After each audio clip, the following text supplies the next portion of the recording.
마가복음 6장 17절부터 29절 말씀입니다. 말씀 교독으로 읽도록 하겠습니다. 전에 헤롯이 자기가 동생 빌립의 아내 헤로디아에게 장가든 고로 이 여자를 위하여 사람을 보내어 요한을 잡아 옥에 가두었으니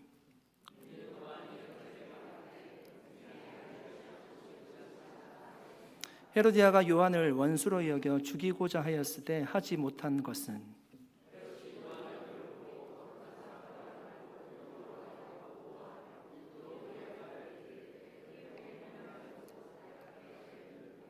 마침 기회가 좋은 날이 왔으니 곧 헤롯이 자기 생일에 대신들과 천부장들과 갈릴리의 귀인들로 더불어 잔치할세.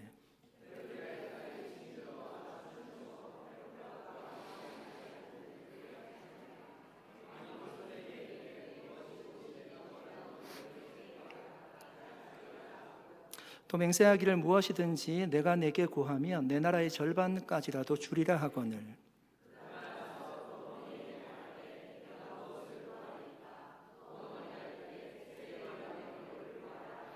그가 곧 왕에게 급히 들어가 구하여 이르되 세례 요한의 머리를 소반에 얹어 곧 내게 주기를 원하옵나이다 하니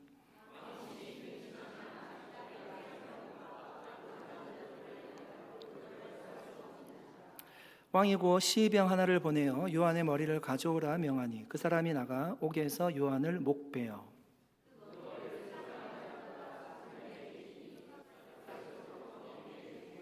같이 읽겠습니다.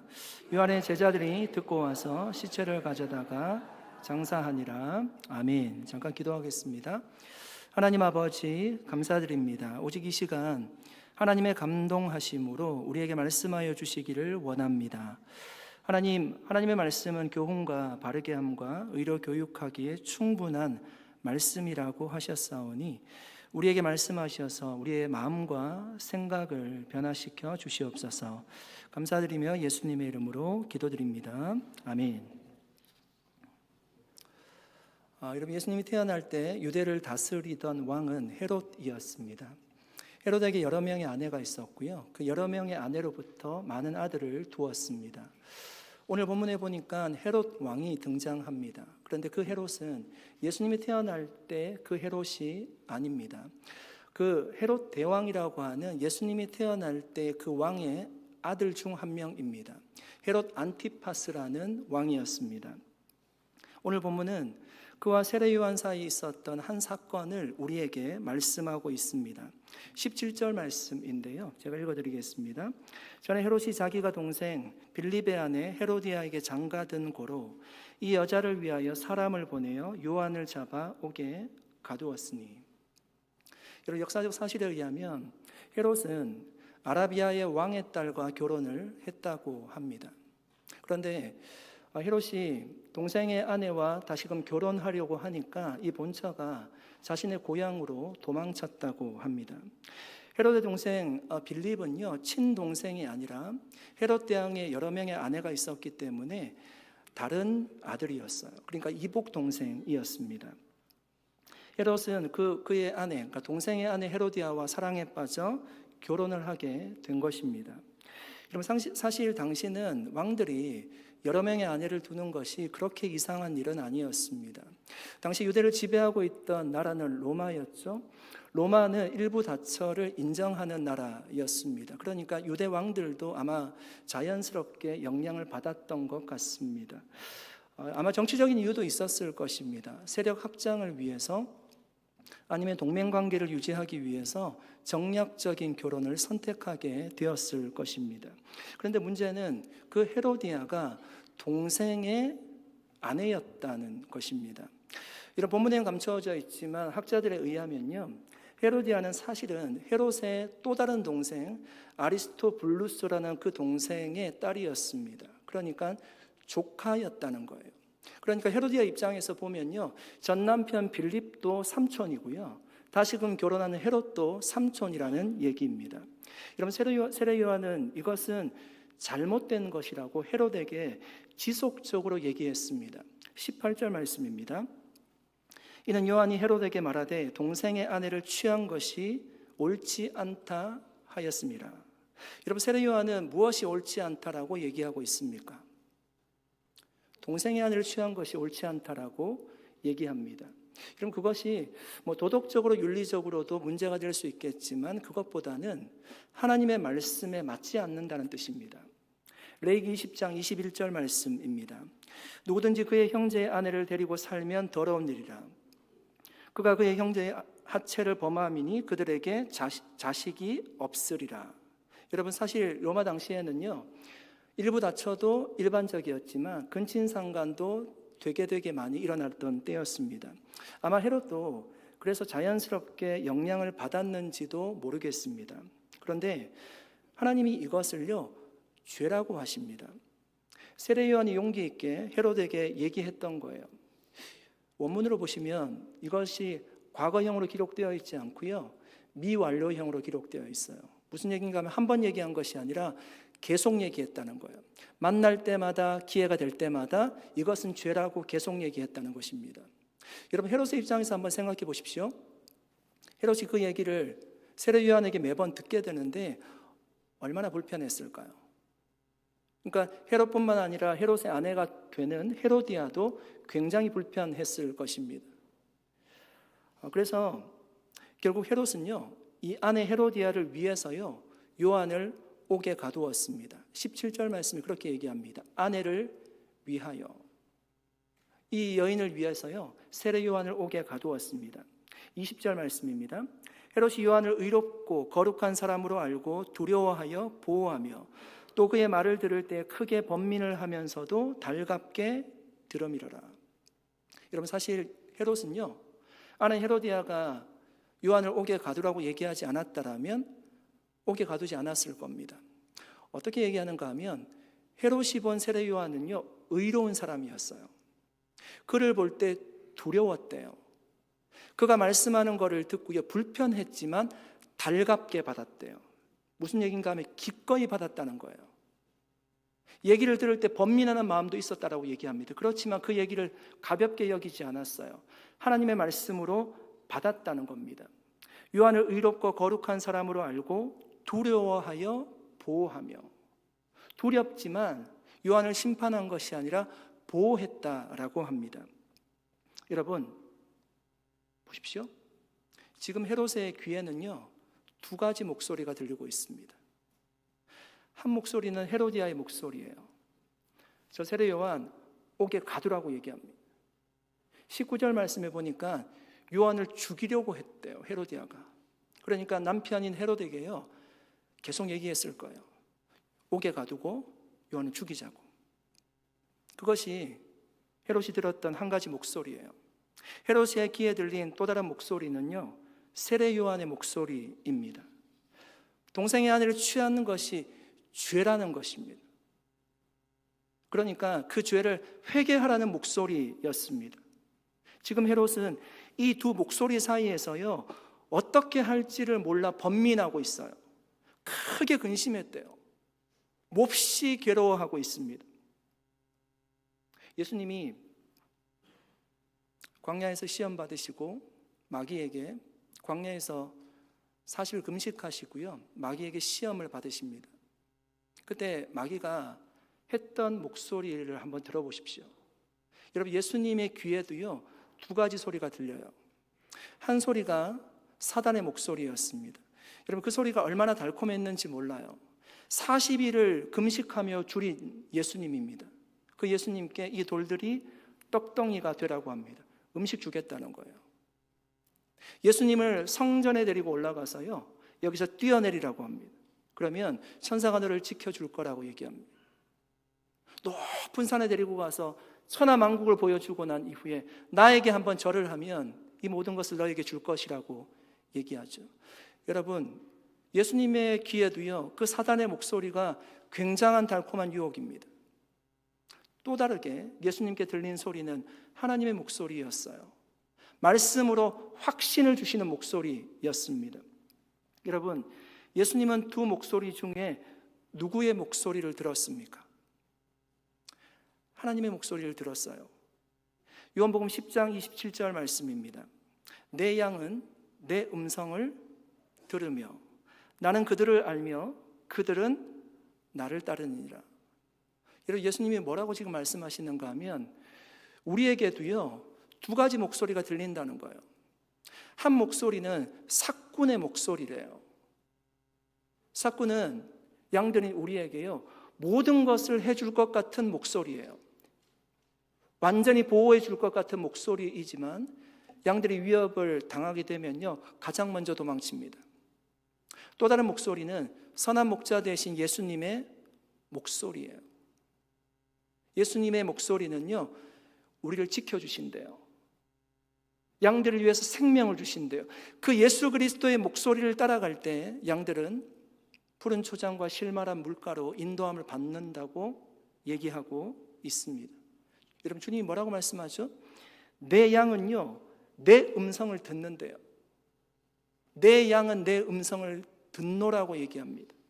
사랑하는 여러분, 여러분은 예수님의 음성이 들리십니까? 예수님의 음성이 들리십니까? 우리가 예수님의 양이라면 예수님의 목소리가 들려야 됩니다.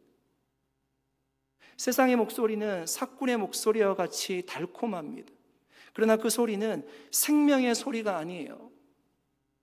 반면 주님의 음성이 때로는 우리를 불편하게 할지라도 그 목소리를 듣고 따라가야 됩니다. 여러분, 동생의 아내를 취한 것이 죄라고 얘기하는 것이 얼마나 불편한 소리예요.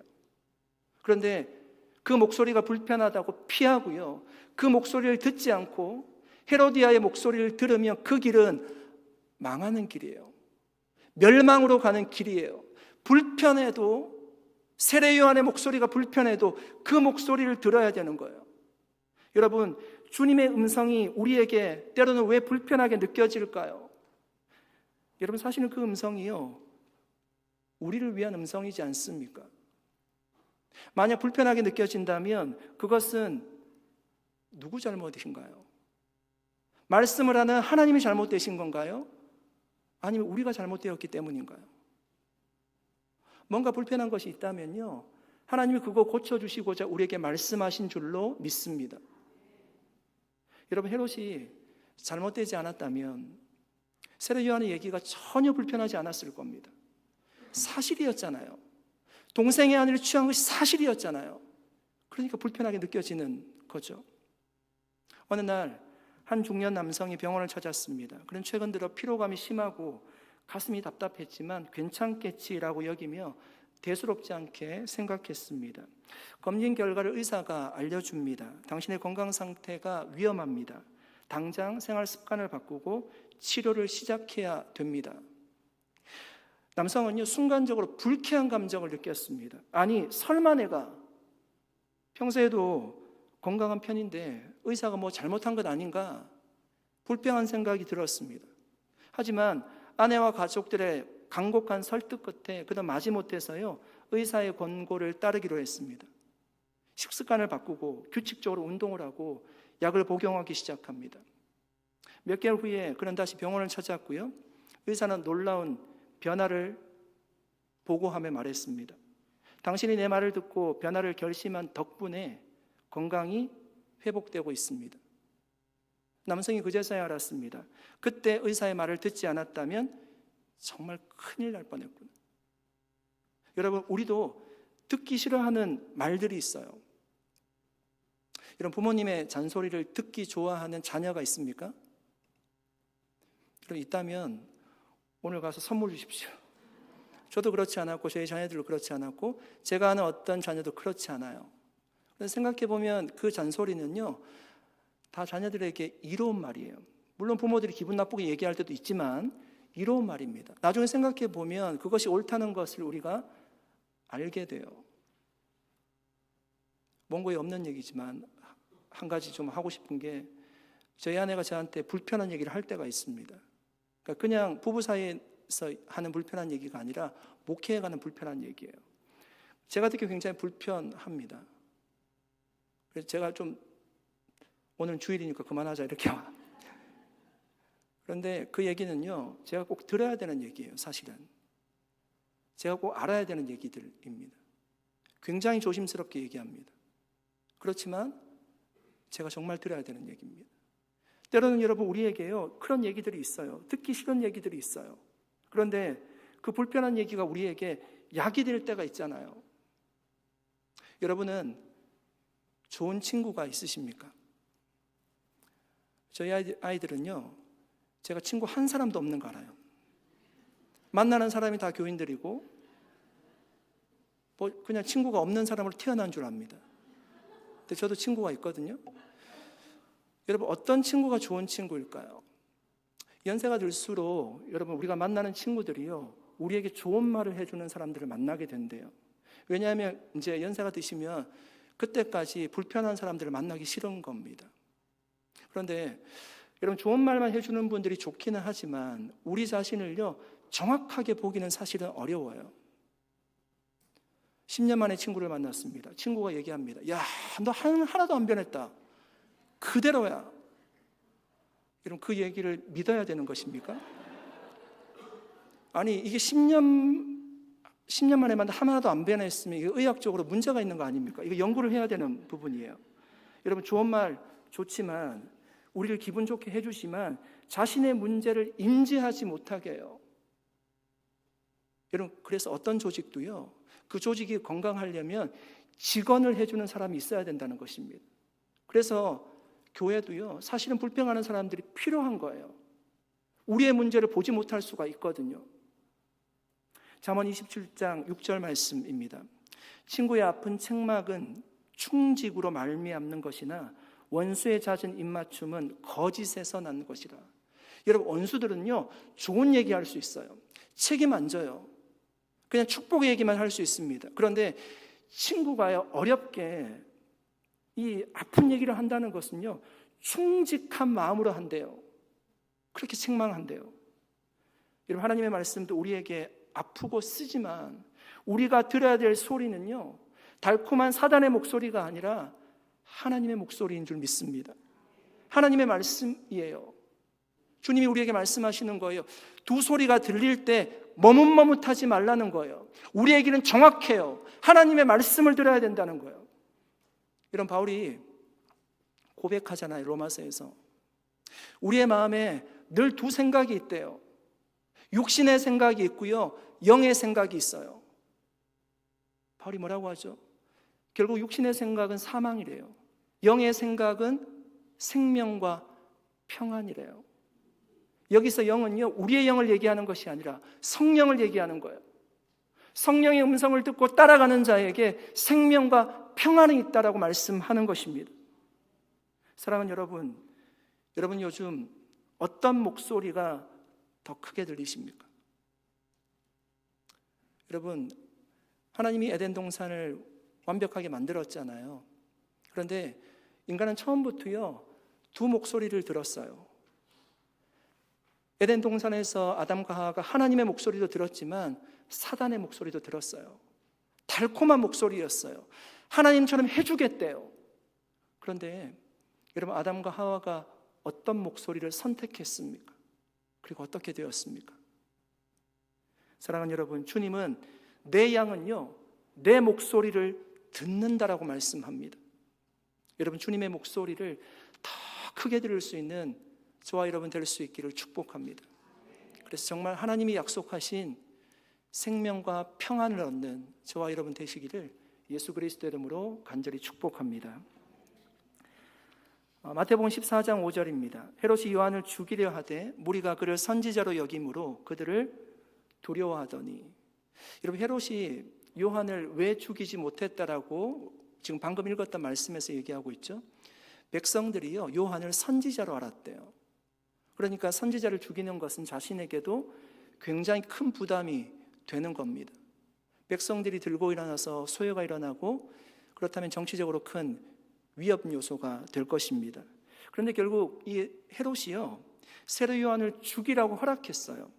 왜 마음이 바뀌었을까요? 사람들이 선지자로 알아서 죽이지 않았는데 왜 갑자기 마음이 바뀌어서요, 요한을 죽이게 되었을까요? 오늘 본문 26절 말씀입니다. 왕이 심히 근심하나 자기가 맹세한 것과 그 앉은 자들로 인하여 그를 거절할 수 없는지라. 여러분, 헤롯의 생일이었습니다. 많은 사람들이 축하하러 왔어요.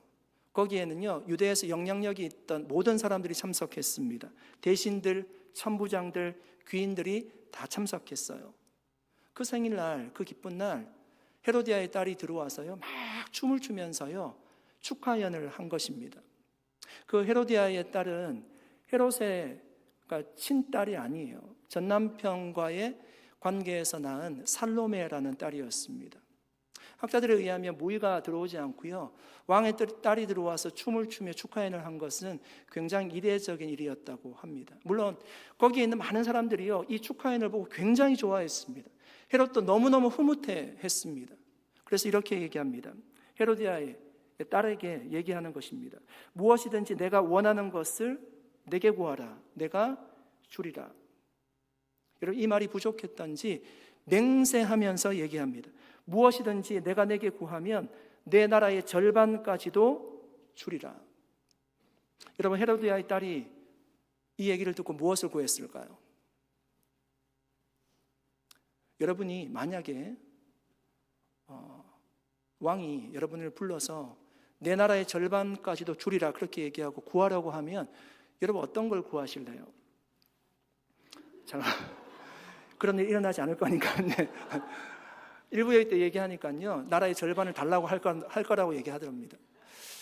여러분, 헤로디아의 딸이요 뭐 좋은 집을 구한 것도 아니었고요, 좋은 직책을 구한 것도 아니었고, 좋은 차를 구한 것도 아니었습니다. 그가 구한 것이 세례 요한의 목이었어요. 요한의 머리를 구합니다. 여러분, 헤롯은 우리가 말씀을 보았듯이 사람들이 요한을 선지자로 여겼기 때문에 죽일 마음이 전혀 없었어요. 그리고 요한을 의로운 사람으로 알았잖아요. 요한을 보고 두려워했어요. 그의 말을 가볍게 여기지 않았다고요. 그런데 결국은 요한을 죽이게 돼요. 무엇 때문에? 자신이 뱉은 말 때문에. 취소하거나 변경하지 못하는 거예요. 그 많은 영향력 있는 사람들 앞에서요 내 나라의 절반까지도 주리라고 약속했어요. 이거 지키지 않으면 왕의 체면 때문이라도 큰일 날 일이겠죠. 결국 시병 하나를 보내서 세례 요한의 머리를 쳐서 소반에 담아 가져오라고 합니다. 여러분, 헤롯은 지금 누구를 두려워하고 있습니까? 헤롯은 누구를 두려워하고 있습니까? 여러분, 헤롯은요 철저하게 사람을 의식하는 사람이에요. 요한을 선지자로 알았던 그 사람들을 두려워했고요, 잔치에 참석한 사람들의 눈을 두려워했습니다. 그 잔치에 참석한 사람들은 다 정치적으로 중요한 사람들입니다. 자신이 한 맹세를 어길 경우에 그들에게요 신뢰받지 못할 사람이라는 인상을 줄 수 있습니다. 자신의 권력에 흠이 나는 거예요. 이처럼 헤롯은요 늘 사람을 주목했어요. 사람의 눈이 걱정되는 사람이었습니다. 그러나 여러분, 세례 요한은 누구를 두려워했을까요? 만약 여러분 세례 요한이 사람을 두려워했다면 왕인 헤롯에게 가서 동생의 아내를 취한 것이 잘못되었노라고 얘기할 수 없습니다. 그렇게 하지 못했을 것입니다. 오히려 많은 사람들과 같이 헤롯이 결혼할 때요 축하해 주었을 거예요. 그러나 요한은 그것이 하나님의 말씀에 어긋나는 일이었기 때문에 자신의 신변에 위협이 있을지라도 그것은 잘못이라고 말했습니다. 여러분, 세례 요한이 세례를 줄 때 유대에 있던 많은 사람들이 요단강에 세례받으러 나왔습니다. 그때 그 사건을 보시면 사회적으로 영향력이 있던 사람들도 많이 나왔어요. 사두개인, 바리새인, 군인들, 세리들 다 나왔습니다. 그때 여러분, 요한이요 그들에게 달콤한 얘기를 하지 않아요. 쓴소리를 합니다. 뭐라고 얘기했죠? 독사의 자식들아, 누가 너희에게 일러 장차 올 진노를 피하라 하더냐? 그러므로 회개에 합당한 열매를 맺고 속으로 아브라함이 우리 조상이라 말하지 말라. 여러분, 요한이 왜 이렇게 얘기했을까요? 여러분, 요한이라고 이런 얘기를 하고 싶을까요? 쓴소리를 하고 싶은 사람은 없어요. 누구나 웃으면서요 좋은 얘기를 하고 싶어요. 요한이 왜 이런 얘기를 했을까요? 요한의 중심은요 사람이 아니었어요. 하나님이었습니다. 이 말씀을 전해야지만 그들이 살 수 있기 때문이에요. 돌이킬 때 살 수 있잖아요. 사랑하는 여러분, 저와 여러분은 사람을 두려워하는 헤롯 왕과 같은 모습으로 살고 있습니까? 아니면 하나님을 두려워하는 세례요한과 같은 삶을 살고 있습니까? 여러분, 사람을 두려워하는 사람의 특징이 있습니다. 사람을 두려워하는 사람의 특징이 있습니다. 어떤 특징이 있을까요? 이스라엘과 여러분 아말렉 사이에 전쟁이 일어났어요. 하나님께서 사울에게요, 너 전쟁에서 승리할 거라고 알려주셨습니다. 그런데 단 한 가지를 지키라고 했어요. 전쟁에 나가서 얻는 모든 전리품을요 다 태우라는 겁니다. 남녀, 소와 젖먹는 아이, 짐승들 다 태우라고 했습니다. 그런데 사울이 정말 전쟁에서 승리하고요, 그런데 그 말을 따르지 않죠. 아말렉의 왕 아각을 붙잡아 오고 좋은 짐승들을 남겨두었습니다. 양이나 소를 남겨두었습니다. 그리고 하찮은 것만 태워놓으라고 성경에 기록되어 있어요. 사무엘이 그 사실을 알고요, 하나님이 알려주셨어요. 그 사실을 알고 사울에게 달려갑니다. 그리고 책망하면서 묻습니다. 왜 그렇게 했느냐고 묻습니다. 그때 사울이 어떻게 대답했을까요? 사무엘상 15장 24절입니다. 사울이 사무엘에게 이르되 내가 범죄하였었나이다. 내가 여호와의 명령과 당신의 말씀을 어긴 것은 내가 백성을 두려워하여, 내가 백성을 두려워하여 그들의 말을 청종하였음이니이다. 여러분, 사울이 두려워했던 것은 누구였습니까? 하나님이 아니라 백성, 사람이었어요. 여러분 보십시오. 사람을 두려워하는 사람의 특징이 있어요. 그는요, 사람들이 나를 어떻게 생각할까, 이 백성이 나를 어떻게 생각할까, 그것이 먼저 고민이 되는 거예요. 주변 사람들의 반응을 우선적으로 생각해요. 그러니까 칭찬에는 기뻐하지만 비판에는 부정적인 반응을요, 비판이나 부정적인 반응을 두려워하는 겁니다. 결국 기준이 무엇이죠? 하나님의 말씀이 아니고요, 다수의 의견에 동조하는 겁니다. 잠언 29장 25절 말씀입니다. 사람을 두려워하면 올무에 걸리게 되거니와 여호와를 의지하는 자는 안전하리라. 사람을 두려워하면 올무에 걸린대요. 여호와를 의지하는 자, 여호와를 두려워하는 자는요 안전하다라고 말씀합니다. 여러분, 우리가 자주 사용하는 경외라는 단어가 있잖아요. 어떤 뜻이죠? 공경할 경자에 두려워할 외자를 사용하고 있어요. 그러니까 하나님을 공경하는 마음으로 두려워하는 거예요. 하나님을 예배하는 마음으로 두려워하는 거예요. 여러분, 그 두려움은요, 두려움은 하나님을 사랑하기 때문에 가지는 두려움이에요. 그런데 여러분, 인간을 두려워하는 것은요 경외감에서 오는 두려움이 아니에요. 어떤 두려움인가 하면 단순히 무서움에서 오는 두려움이에요. 공포심에서 오는 두려움이에요. 자신에게 피해가 있을까 봐 두려워하는 거예요. 그러니까 이것이 누구의 두려움인가 하면 헤롯의 두려움이에요. 그러나 여러분, 세례 요한이 하나님을 두려워한 것은요 무서워서 두려워하는 것이 아니라 하나님을 공경하는 마음으로 두려워하는 거예요. 여러분, 우리가 하나님을 두려워하는 것은 마치 하나님의 임재가 충만한 성전에 들어가서 이스라엘 백성들이 예배할 때 두렵고 떨리는 마음으로 들어갔거든요. 그 어미하신, 그 근접할 수 없는 하나님의 충만한 임재 가운데 두려워하는 마음이에요. 그것이 경외하는 마음이에요. 두려움의 의미가 전혀 다르죠. 사랑하는 여러분, 여러분은 사람을 두려워하십니까? 하나님을 두려워하십니까? 사람을 두려워하는 것은 우리에게 공포만 줄 뿐입니다. 그러나 하나님을 두려워하면요 우리에게 생명을 주시는 줄 믿습니다. 물론 하나님을 두려워한 세례 요한은 죽었어요.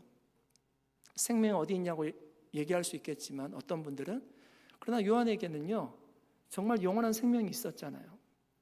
반면 사람을 두려워한 헤롯은 살았어요. 그런데 그 헤롯은요 사실은 죽은 목숨과도 같아요. 그에게는 영원한 생명이 없기 때문에 그렇습니다. 그래서 누가복음 12장 4절 5절에는요 이렇게 말씀합니다. 내가 내 친구 너희에게 말하노니 몸을 죽이고 그 후에는 능히 더 못하는 자들을 두려워하지 말라. 마땅히 두려워할지를 내가 너희에게 보이리니 곧 죽인 후에 또한 지옥에 던져 넣는 권세 있는 그를 두려워하라. 내가 참으로 너희에게 이르노니 그를 두려워하라. 여러분, 예수님 말씀하세요. 사람을 두려워하지 말래요. 사람이 우리에게 육신적으로 해를 가할 수 있지만 우리의 영혼을 어찌할 수 없어요.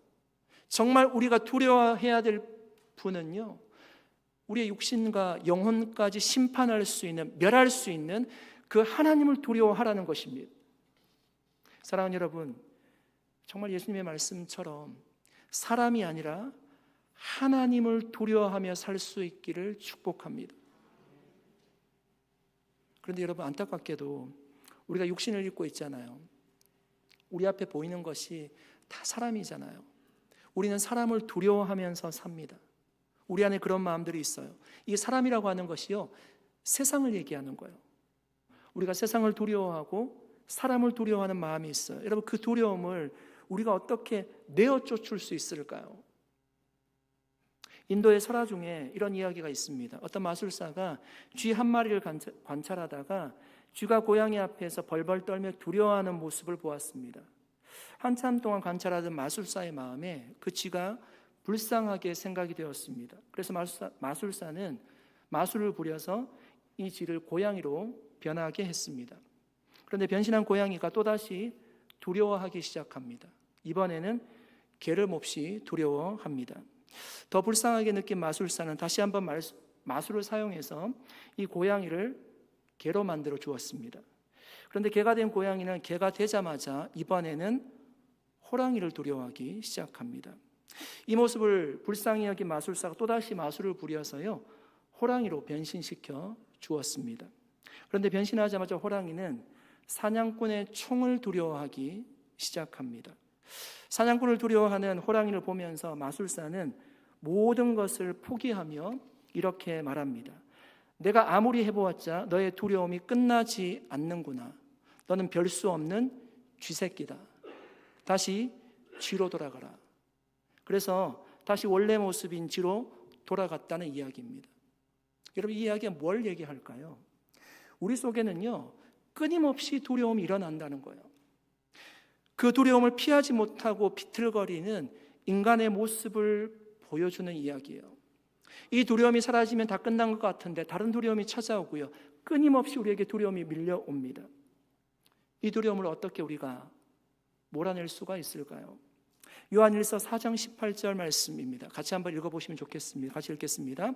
사랑 안에 두려움이 없고 온전한 사랑이 두려움을 내쫓나니 두려움에는 형벌이 있습니다. 두려워하는 자는 사랑 안에서 온전히 이루지 못하였느니라. 아멘. 여러분, 주님 말씀하세요. 우리 안에 있는 두려움을 내어쫓는 방법을 말씀해 주셨어요. 사랑 안에 두려움이 없고 온전한 사랑이 두려움을 내어쫓나니. 여러분, 우리 안에 있는 두려움을 내어쫓는 것이요, 사랑이래요. 여러분, 자녀들이 부모가 자신을 사랑한다는 것을 깨닫고 알게 되면요, 걱정하지 않아요. 내가 내일 뭐 먹을까? 내 미래가 어떻게 될까? 걱정하지 않아요. 부모들이 지켜줄 것을 자녀들이 알기 때문이에요. 여러분, 하나님이요, 우리보다 우리를 먼저 사랑하셨대요. 우리를 위해서 그 아들을 이 땅에 보내셨대요. 하나님이신 그분이 우리를 위해서 이 땅에 오셨어요. 그분이 십자가를 지시고요, 우리를 살려주셨어요. 그 사랑을 우리가 믿고 깨닫게 된다면, 그 사랑을 정말 신뢰하게 된다면 우리 안에 있는 두려움이 사라질 거예요. 그분이 우리의 아버지시래요. 우리의 선한 목자가 되신대요. 그 사랑을 확신하면 그분이 우리의 인생을 책임지시잖아요. 여러분, 믿으십니까? 사랑이, 하나님의 사랑이 우리 안에 있는 두려움을 몰아내는 줄로 믿습니다. 여러분, 가정에 어려움이 있고 질병으로 고통을 당하시고 여러 가지 어려움이 있지만 정말 하나님의 사랑으로 우리 마음 가운데 가득 채우셔서 우리 안에 있는 모든 두려움을 다 몰아낼 수 있기를 축복합니다. 여러분, 주님의 사랑은요, 완전하고 변함이 없으시대요. 우리를 향한 하나님의 사랑을 지울 수가 없다라고 말씀하십니다. 여러분, 그 하나님의 사랑으로 정말 모든 두려움을 다 내어쫓고 세상을 두려워하지 않고 사람을 두려워하지 않고 하나님을 두려워함으로 정말 하나님이 주시는 생명과 평안을 누리며 살아갈 수 있는 저와 여러분 될 수 있기를 예수 그리스도의 이름으로 간절히 축복합니다. 기도하겠습니다. 살아계신 하나님, 감사드립니다. 오늘 주의 말씀을 함께 나누었습니다. 하나님, 우리 안에 세상을 향한 두려움, 사람을 향한 두려움이 있습니다. 하나님, 그 모든 두려움을 하나님, 우리가 주님을 온전하게 믿음으로, 주님을 온전하게 사랑함으로, 하나님 우리를 사랑하시면 그 사랑을 깨달음으로, 경험함으로 하나님 그 두려움을 다 몰아내게 하여 주시옵소서. 하나님, 우리가 들어야 될 소리는 세상의 소리가 아니라 하나님의 목소리임을 알고 우리가 하나님의 양으로 그 목소리를 따라가는 믿음의 삶을 살게 하여 주시옵소서. 감사드리옵고 예수님의 이름으로 기도드립니다. 아멘. 우리 자리에 제단하셔서